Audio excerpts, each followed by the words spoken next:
नमस्कार, मैं हूं आपके साथ अंकिता पाल। शुरुआत करते हैं बुलेटिन की।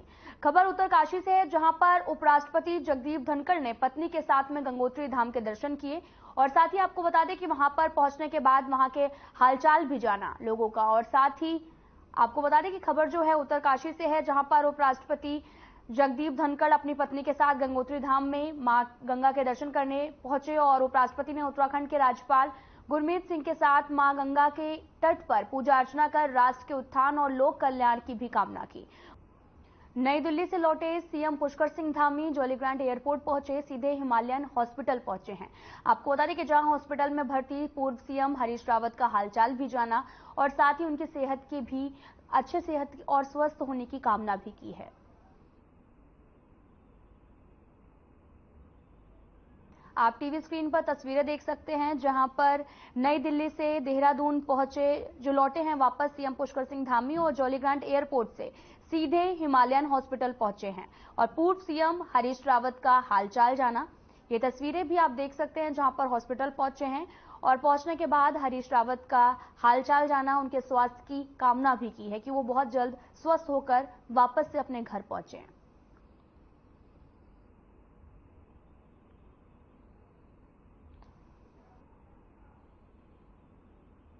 आपको बता दें कि हरीश रावत का हालचाल जानते हुए सीएम दिख रहे हैं। सीएम पुष्कर सिंह धामी ने हरीश रावत का हालचाल जाना है।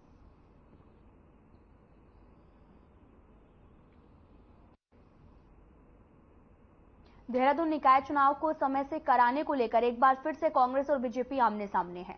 दोनों ही पार्टियों के अध्यक्षों ने एक दूसरे पर आरोप प्रत्यारोप भी लगाए। आपको बता दें कि कांग्रेस के प्रदेश अध्यक्ष करण महारा ने आरोप लगाते हुए कहा कि इलेक्शन कमीशन अब साफ कह चुका है कि निकाय चुनाव फरवरी 2024 में करवाए जाएंगे, जिससे बीजेपी की स्थिति का पता चलता है। उन्होंने आरोप लगाते हुए कहा कि नवंबर से दिसंबर के बीच में ये चुनाव संपन्न होने थे, लेकिन अब फरवरी में कराए जा रहे हैं। तब तक लोकसभा चुनाव नजदीक आ जाएंगे। उन्होंने कई घोटालों को उजागर करते हुए कहा कि यही वजह है कि बीजेपी समय पर चुनाव नहीं कराना चाहती और इसी वजह से बीजेपी बैकफुट पर आ रही है। बीजेपी के प्रदेश अध्यक्ष महेंद्र भट्ट ने भी कांग्रेस पर सवाल उठाते हुए कहा कि कांग्रेस को पहले अपने गिरेबान में झांकना चाहिए और जब उनकी सरकार थी तो उनके हर चुनाव 6 महीने बाद ही होते थे।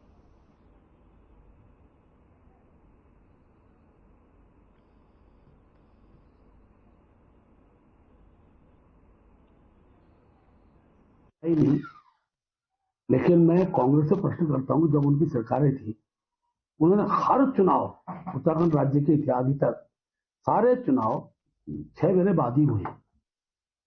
तब तो 60 नगर के लगभग नगर पालिकाएं थी जब कांग्रेस सरकार थी। आज टोटल नगरीय क्षेत्र 103 हो चुके हैं और नया जब नगर क्षेत्र बनता है तो परिसीमन की व्यवस्था रहती है, नई मतदाता सूची का विषय रहता है, नए क्षेत्र जुड़ते हैं, इसलिए समय लगना स्वाभाविक रहता है और निर्वाचन आयोग उस काम को अपने समय पर करने का प्रयास करता है। मुझे पूरी उम्मीद है यथा समय वो कार्य पूरे होंगे और चुनाव जिस दिन भी होगा भारतीय जनता पार्टी उस चुनाव में विजय की ओर आगे बढ़ेगी और हम लोग पहले भी जीता है, आगे भी जीते।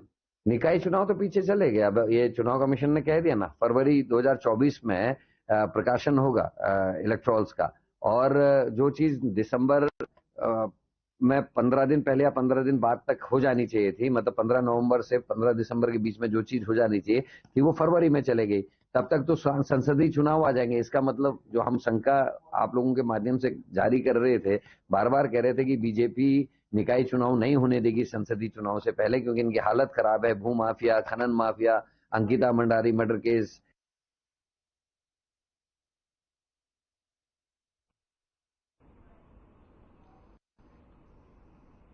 हार्टिकल्चर के निदेशक हरमिंदर बवेजा पर वित्तीय अनियमितता के आरोपों को देखते हुए अब माननीय न्यायालय ने भी सीबीआई को इस पूरे मामले में जांच करने के निर्देश दिए हैं। आपको बता दें कि न्यायालय ने राज्य सरकार से भी सीबीआई जांच में पूरे तरीके से मदद करने का भी निर्देश दिया, जिनका स्वागत करते हुए बीजेपी प्रदेश अध्यक्ष ने कहा कि वे न्यायालय का पूरा सम्मान करते हैं। उन्होंने ये भी कहा कि कोई भी घोटाला हो उसकी जांच कोई भी कमेटी या फिर न्यायालय करे, हम उसकी पूरी तरीके से पालन करेंगे, उनका स्वागत करते हैं। उन्होंने कहा कि छोटे राज्य में अगर ऐसी भ्रष्टाचार की घटनाएं होती हैं तो उन सभी की निष्पक्षता के साथ में जांच होनी चाहिए। कांग्रेस के प्रदेश अध्यक्ष करण महारा ने भी इस पर कटाक्ष करते हुए कहा कि अगर कृषि मंत्री अच्छा काम करते हैं तो क्यों माननीय न्यायालय को इस पूरे मामले में संज्ञान लेना पड़ता है।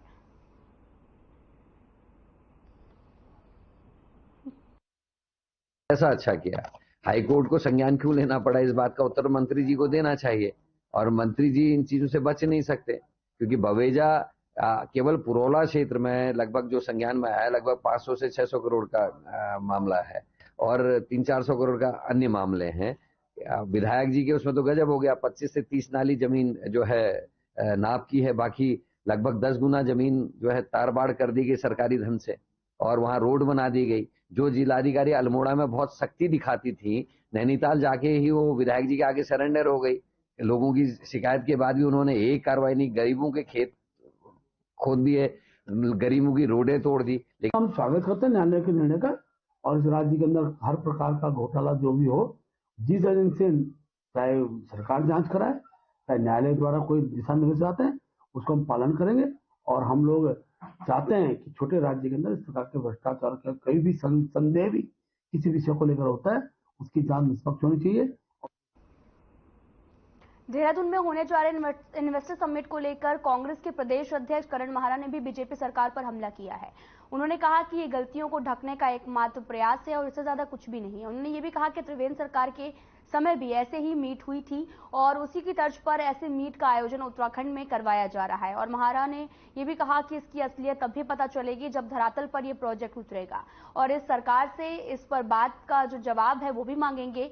और आज तक जितने भी मुख्यमंत्री रहे हैं, उनके समय में जो भी उद्योग लगे थे, जितने भी उद्योग आज तक उत्तराखंड से किए जा रहे हैं, उनके जाने का कारण क्या था, सरकार इसको भी स्पष्ट करे।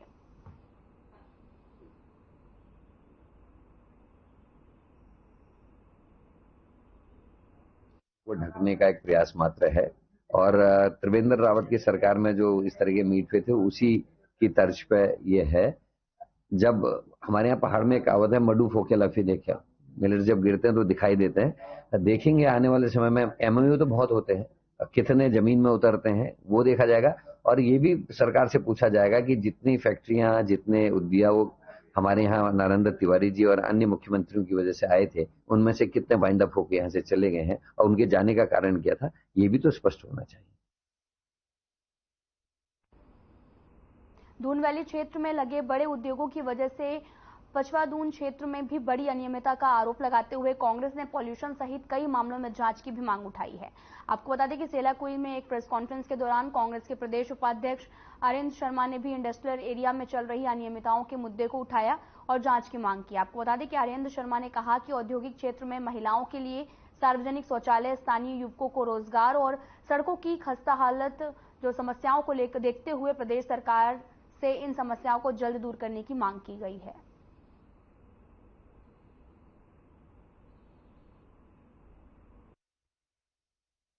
उद्योग तो कितने उद्योग लग गए, लेकिन वास्तविकता ऐसी नहीं है। जब जमीन पर जाकर देखिए तो उद्योगों से यहाँ पर कई जगह कई ऐसी अनियमितताएं सामने आ रही हैं कि यहाँ पर पॉल्यूशन ज्यादा हो रहा है, और ये दून वैली क्षेत्र है तो यहाँ बड़े उद्योग और भारी उद्योग नहीं लग सकते हैं। तो यहाँ उद्योगों के नाम पे स्क्रीनिंग प्लांट, मिक्स प्लांट, ये इस क्षेत्र के लिए अच्छा नहीं है, क्योंकि यहाँ से काफी पॉल्यूशन बड़ी मात्रा में हो रहा है और यहाँ के लोगों में जो है स्वास्थ्य खराब हो रहा है। अस्थमा जो है तेजी से यहाँ के मरीजों में बढ़ोतरी हो रही है अस्थमा के। तो उसके साथ ही यहाँ पर कई ऐसे प्लॉटों का आवंटन किया है, उनकी हमने मांग की है कि उनमें ट्रांसपेरेंसी नहीं है कि, और ग्रीन बेल्ट में कहीं ऐसा तो नहीं है।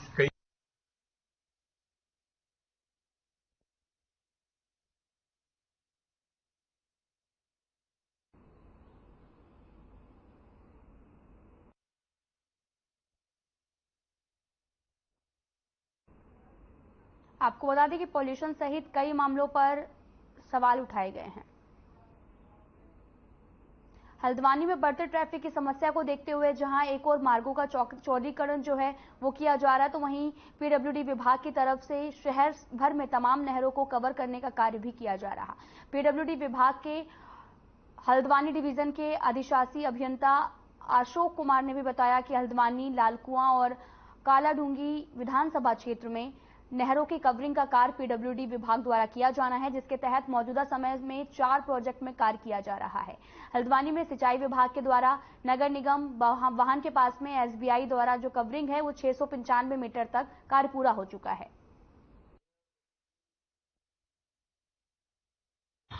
नहर कवरिंग के हमारे करीब 4 प्रोजेक्ट चल रहे हैं इस समय, और इसमें हल्द्वानी विधानसभा में एसबीआई नहर कवरिंग का है। उसमें सिंचाई विभाग द्वारा करीब 695 मीटर पर नहर कवर कर ली गई है। हमारा भी टेंडर हो चुका है। अब हम लोग नाली का काम आरंभ करते हुए इसको कोशिश करेंगे कि 2-3 महीने में कंप्लीट कर लें। इसके अतिरिक्त जो बड़े प्रोजेक्ट हैं वो ट्रैफिक कंजेशन को आधार बनाते हुए माननीय विधायक जी काला डोंगी, उनका एक ड्रीम प्रोजेक्ट भी है कि पंचक्की से हम चंबल पुल और चंबल पुल से चौफुला, कटघरिया, कमलोआ गंजवा एक सर्किट के रूप में, एक बाईपास के रूप में बनाएं।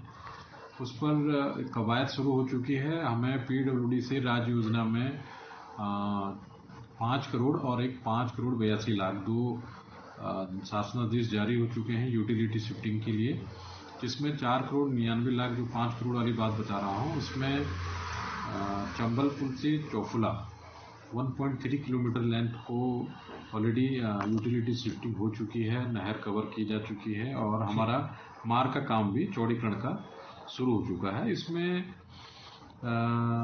जो अभी सिंगल लेन में सड़क थी नहर के किनारे पर, उसको डबल लेन किया जा रहा है। तो आने वाला जो फ्यूचर है उसमें आप देखेंगे कि जो कॉलटैक्स नैनीताल से आने वाले यात्री हैं और सीधे वो अगर कॉर्बेट रामनगर की ओर को जाना चाहते हैं तो वो कॉलटैक्स से पंचक्की पर जो हमारी ऑलरेडी नहर कवर वाली सड़क है वहाँ से सीधे वो चंबल पुल होते हुए चौफुला और कटघरिया को जो हमारा स्टेट हाईवे 41 है काला डोंगी रोड जिसे कहते हैं उस पर चले जाएंगे। तो एक अच्छे बाईपास के रूप में और 2 लेन के साथ सड़क काफ़ी चौड़ी बन रही है। उस सड़क के बनने से एक लाभ होगा कि ट्रैफिक कंजेशन से काफ़ी मुक्ति मिल सकती है हल्द्वानी शहर को। और ट्रैफिक डेटा भी यही कहता है, हम लोगों ने इसमें ट्रैफिक सर्वे कराया था, उसमें डेटा यही कहता है कि जो नैनीताल से आने वाला ट्रैफिक है वो करीब उसका 60 से 70% ट्रैफिक इसी रोड पर जो कॉलटैक्स वाली सड़क की बात कर रहा हूँ और इस पर डाइवर्ट हो जाता है। और अगर ये सड़क चौड़ी होगी तो नेचुरली ये 60-70 नहीं, इससे ज़्यादा भी डेटा हो सकता है। यमकेश्वर पुष्कर सिंह धामी पहुंचे हैं, क्या कुछ कह रहे हैं सीएम, सुनाते हैं आपको। श्री आशीष जी, एसएसपी श्वेता जी, सीडीओ एवं सभी आए हुए हमारे अधिकारीगण, इस कार्यक्रम में पधारे हमारे सभी अतिथिगण,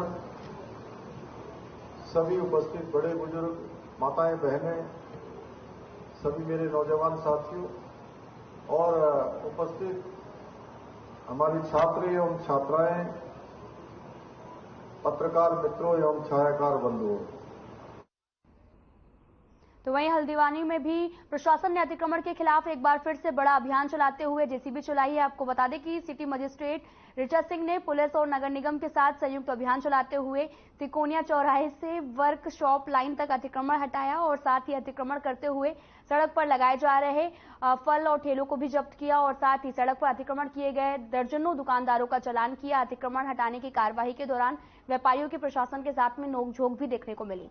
सिटी मजिस्ट्रेट ऋचा सिंह ने भी बताया कि त्योहारी सीजन में लगातार जाम की स्थिति देखने को मिलती है। अतिक्रमण हटाओ अभियान चलाया जा रहा, जो कि सड़कों पर अतिक्रमण कर रहे हैं उन्हें चेतावनी भी दी जा रही है। मैं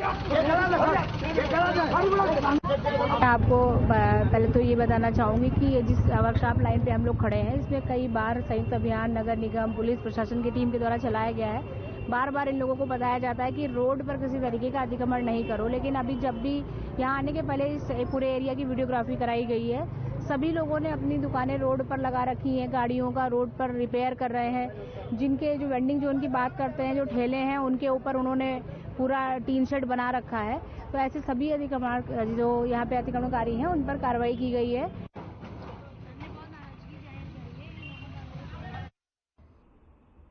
3 दिवसीय जोहार महोत्सव की रंगारंग शुरुआत कल से होने जा रही है। आपको बता दें कि चीन की सीमा से सटे मिलम ग्लेशियर और सीमांत क्षेत्र जोहर घाटी के रहने वाले वहां के बाशिंदों द्वारा भी हल्द्वानी में इस जोहर महोत्सव का आयोजन कराया गया। आपको बता दें कि जोहर घाटी की लोक संस्कृति दर्शाती है कि सुंदर झांकी के साथ इस महोत्सव की रंगारंग शुरुआत होगी। और आपको बता दें कि सीमांत क्षेत्र के सरकारी और गैर सरकारी सेवाओं में बड़े बड़े पदों पर आसीन जोहर घाटी के बासिंदे जोहर महोत्सव में दूर दूर से शिरकत करने आते हैं। इसके अलावा इस महोत्सव के जोहर घाटी की लोक कला, हस्तशिल्प कला और साथ ही स्थानीय उत्पादों के स्टॉल भी लगाए जाएंगे। आयोजकों के मुताबिक जोहर घाटी की संस्कृति को बचाने और उसके संजोगे के लिए भी इस आयोजन को हर साल किया जाता है।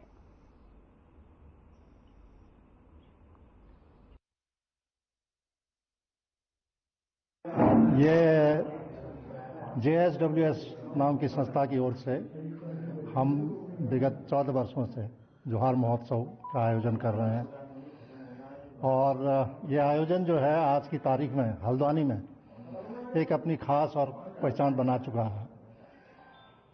इससे हमारे समाज के बारे में, पूरे क्षेत्र के बारे में न केवल लोगों को जानकारी मिलती है बल्कि हमारे खुद के समाज में, अपने समाज के बारे में, उसकी संस्कृति के बारे में, उसके इतिहास के बारे में जागरूकता पैदा होती है।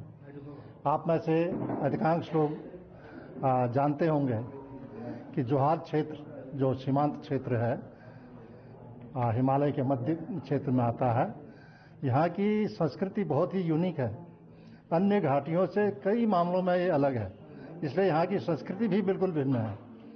यहाँ हम लोगों की जो बसासत है उसमें कई क्षेत्रों से लोग आए हैं। कुछ तो मूल निवासी रहे हैं, उसके बाद आपके कुमाऊं के, खास करके पूर्वी कुमाऊं के राजपूत लोग ज़्यादा संख्या में आए, गढ़वाल के लोग भी आए, राजस्थान के लोग भी आए, बंगाल नेपाली लोग भी आए और अपने साथ में वो लोग अपनी संस्कृति भी ले आए, अपनी भाषा भी ले आए। और उससे क्या हुआ कि एक ऐसी संस्कृति का जन्म हुआ, एक ऐसी भाषा का जन्म हुआ जिसको हम पहले शौकी खून कहते थे। उसके बाद वो पहले हम रंकस कहते थे, उसके बाद शौकी खून कहते थे, उसके बाद शौकी बोली कहते हैं। ये हिंदी का तो एक की भाषा तो है ही है, ये कुमाऊनी के साथ बहुत ही क्लोजली इसका रिलेटेड है कि कुमाऊनी वालों लोगों से हमारा बहुत आत्मीय संबंध रहा है। क्या खास रहने वाला है इस बार के जोहार महोत्सव में? यहाँ के इस महोत्सव में मुख्य उद्देश्य से हमने कहा कि अपनी संस्कृति को बचाने रखने का हमारा मुख्य उद्देश्य है। उसके लिए जो भी हम आयोजन करते हैं उसमें ये प्रयास करते हैं कि जो हमारी परंपराएं रही हैं, खान पान का जो रहा है और जो भी हमारी ऐतिहासिक बातें रही हैं उनके बारे में लोगों को जानकारी दें, अपने लोगों को जानकारी दें। मेरा नाम गजेंद्र सिंह पांगती है। जोहार सांस्कृतिक वेलफेयर सोसाइटी हल्द्वानी द्वारा 28, 29 और 30 अक्टूबर 2023 को MB फील्ड में जोहार महोत्सव 2023 का आयोजन किया जा रहा है, जिसका मुख्य उद्देश्य अपनी संस्कृति को बचाना, संस्कृति का संरक्षण व संवर्धन करना है। और जो हमारा जोहार महोत्सव है उसमें मुख्य रूप से हमारी जो संस्कृति है उसको बचाना है। मुख्य आकर्षण का केंद्र हमारा आपके हमारे जैविक उत्पाद के हमारे स्टॉल लगे हैं। जो सोका व्यंजन है उसके भी स्टॉल लगे हैं। इसके अतिरिक्त हमारे जो स्थानीय उत्पाद है उसके भी स्टॉल लगे हैं। और जो हमारे रात में सांस्कृतिक कार्यक्रम होंगे उसमें कुमाऊं के प्रतिष्ठित कलाकार आ रहे हैं। इसके अतिरिक्त हमारे जो नए प्रतिभावान कार्यक्रम दे सकते हैं उनको हम मंच प्रदान करते हैं। मेरा नाम भूपेंद्र सिंह पांगती, अध्यक्ष। ऋषिकेश में आबकारी विभाग ने बड़ी कार्रवाई की और चारधाम यात्रा बस कंपाउंडर में लगे चाय के खोखे के अंदर शराब बिक्री का मामला सामने आया। आपको बता दें कि आबकारी विभाग की टीम ने छापा मारा और खोखे के अंदर से चंडीगढ़ ब्रांड की 32 पेटी शराब बरामद की है। आबकारी विभाग ने 2 खोखा संचालकों को भी गिरफ्तार किया, जिनके खिलाफ मुकदमा दर्ज कर लिया गया। आबकारी विभाग की इंस्पेक्टर प्रेरणा बिस्ट ने भी बताया कि मुखबिर की सूचना पर यह कार्रवाई की गई है।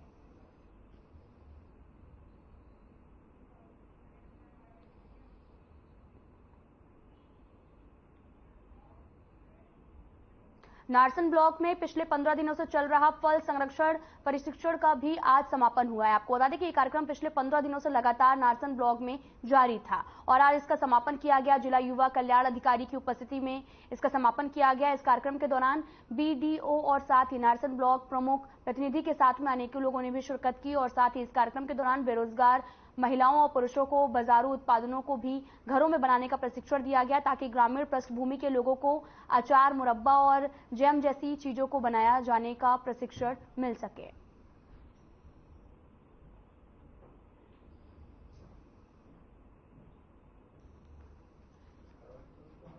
ट्रेनिंग जो है फल प्रशिक्षण, फल प्रसंस्करण जो प्रशिक्षण होता है वो चल रहा है, जिला योजना के अंदर है।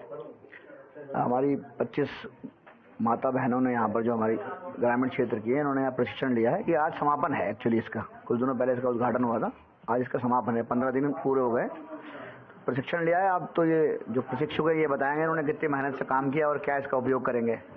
उद्देश्य ये है कि अपने जो घर की चीजें हैं या अपना रोजगार शुरू करने के लिए इनको ये स्किल डेवलपमेंट हो जाए ताकि ये कुछ सामग्री जो है सुरक्षित रखना सीख जाए। माननीय प्रधानमंत्री जी और माननीय पुष्कर सिंह धामी हमारे मुख्यमंत्री हैं, उनका जो मेन उद्देश्य है कि अंतिम छोर पर बैठा हुआ जो भी आदमी है उसे हर योजना का लाभ मिले, उसी का एक उदाहरण आप लोगों के सामने है। जो प्रशिक्षण दिए जा रहे हैं, जो ग्रामीण परिवेश से लोग हैं जिनके पास जाने के लिए कोई रास्ता आज से पहले नहीं था, सरकार के लोग और उनका प्रशिक्षण उन तक पहुंच रहा है। बिल्कुल सामान्य सी बात है, उसका लाभ आम जन को जरूर मिलेगा। विकास मंत्री प्रेमचंद अग्रवाल ने दशहरा समापन के बाद में देहरादून के परेड ग्राउंड का औचक निरीक्षण किया। उनके साथ स्मार्ट सिटी से संबंधित कई अधिकारी भी मौजूद रहे। इसके बाद में उन्होंने जायजा लेते हुए निरीक्षण भी किया है।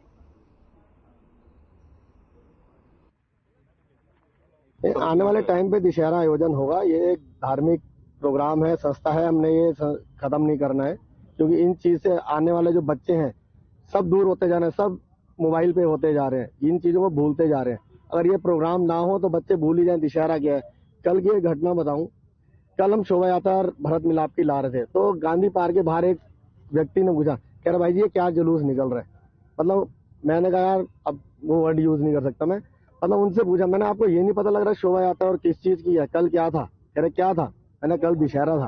कह रहे अच्छा, मतलब ये इसमें मोबाइल ने सब कुछ खत्म कर दिया है और ये धार्मिक प्रोग्राम अगर बंद हो गए तो आने वाले टाइम पे ये संस्कृति हमारी डे बाय डे डाउन होती जाएगी। देखिए आप जानते हैं कि यहाँ पिछले 75 वर्षों से लगातार दशहरा मेला का कार्यक्रम होता रहा है और पूरे क्षेत्र के लोग यहाँ पे आते हैं और अभी 76वां दशहरा मेला 24 तारीख को संपन्न हुआ, जिसमें हजारों लोग उसमें शामिल थे। माननीय मुख्यमंत्री जी स्वयं इस कार्यक्रम में उपस्थित थे और चूंकि एक सांस्कृतिक दृष्टि से, परंपरा की दृष्टि से कार्यक्रम हुआ, बहुत से लोग इसमें, मैं भी उसमें शामिल था, मैं भी उसमें स्वयं आया था। देहरादून में आयोजित होने वाले ग्लोबल इन्वेस्टर समिट को लेकर मसूरी विकास प्राधिकरण दोहरी भूमिका में है। आपको बता दें कि एक और जहां प्राधिकरण के द्वारा अब अलग अलग स्तर के करोड़ों रुपए के मानचित्र स्वीकृत किए जा रहे हैं, तो वहीं मसूरी देहरादून विकास प्राधिकरण इन्वेस्टर समिट से पहले शहर को चमकाने में भी जुटा है।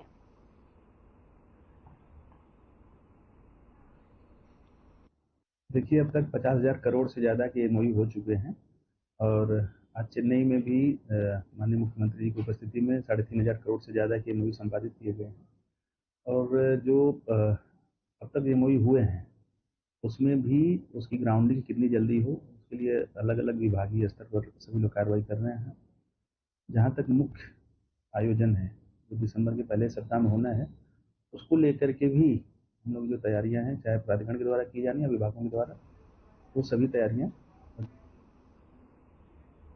उत्तराखंड पुलिस को मित्र पुलिस के रूप में जाना जाता है, लेकिन आजकल ये पुलिस सवालों के घेरे में है। रुद्रपुर में एक दिन पहले पुलिस पर एक महिला के थप्पड़ मारने का आरोप लगा था और बीजेपी सरकार की पुलिस पर सत्ताधारी पार्टी की महिला नेत्री के साथ में अभद्रता और मारपीट करने का भी आरोप लगा है।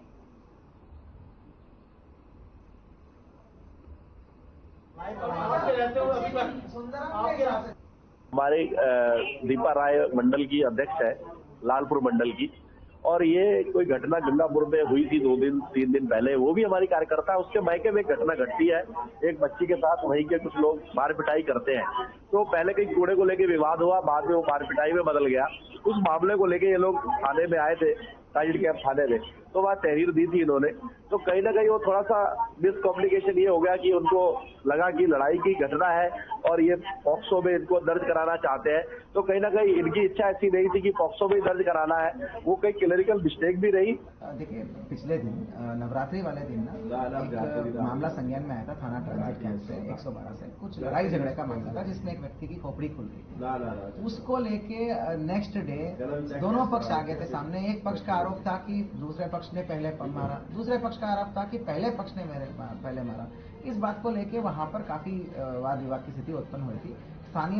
कुछ स्थानीय लीडर्स द्वारा भी आ गया था, स्थानीय युवा महिला मोर्चा का कुछ नेताओं ने एक पक्ष की तरफ। फिलहाल इस बुलेटिन में इतना ही। नमस्कार।